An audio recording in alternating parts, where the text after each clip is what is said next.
President Biden will deliver his first State of the Union address tonight on the heels of one of the most consequential weeks of his presidency, with Russia's invading Ukraine and Biden nominating the first black woman to sit on the Supreme Court.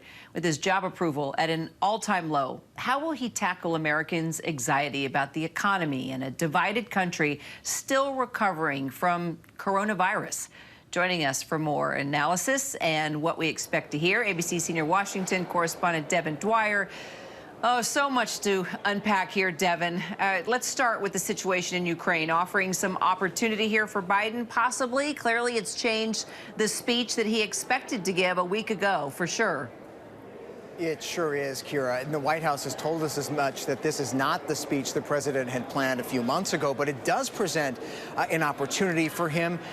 In an odd way, Kira, his domestic agenda will sort of take a back seat to foreign policy, not something, as you know, that you normally see in a State of the Union address, but it does give the president an opportunity to rally the Congress, rally the country around a point of common purpose, common cause. Most Americans are very supportive of the fight against the Russians in Ukraine. Same with members of Congress. In fact, we've been seeing up here on the Hill, members already donning blue and yellow today, pins showcasing their support for the fight in Ukraine. You see one there, Stephen Lynch of Massachusetts. Let me take that picture with him, and a number of members even dressing in blue and yellow. So the White House sees this perhaps as a point to reset, both on the domestic side of things, but also leverage some unity around this really historic moment in global history to try to show the president leading. Kira.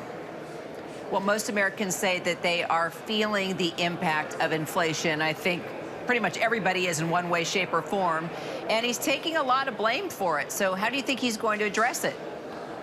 Yes, 6 in 10 Americans in our new polls say they are feeling the pain at home because of these inflationary prices right now, 40-year highs, as you know.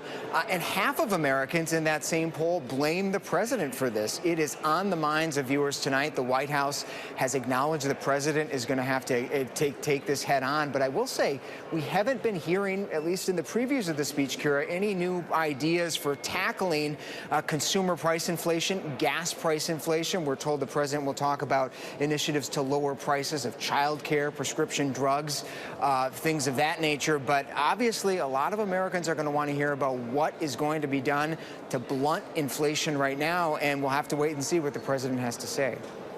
All right, what else can you tell us about the pageantry of the night? Who will be there? You know, COVID precautions. Give us some color. Yeah, it's, as you know, Kara, this is sort of like Washington's prom, right? I mean, like, all the lawmakers are out in full force, parading around the cameras here. They're wearing their best attire. They get there early, and this is the first time in 2 years that all 535 members of Congress will cram into that chamber. So at this hour, no doubt there's probably some members trying to stake out a seat down that center aisle to shake the president's hand.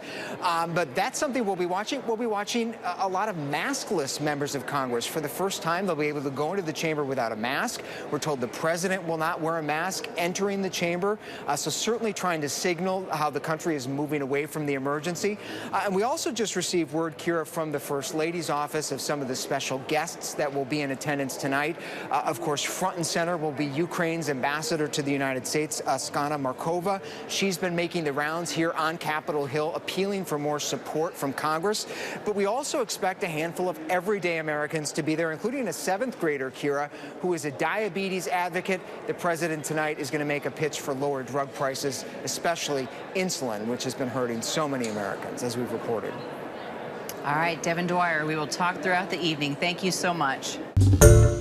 Hi, everyone. George Stephanopoulos here. Thanks for checking out the ABC News YouTube channel. If you'd like to get more videos, show highlights, and watch live event coverage, click on the right over here to subscribe to our channel. And don't forget to download the ABC News app for breaking news alerts. Thanks for watching.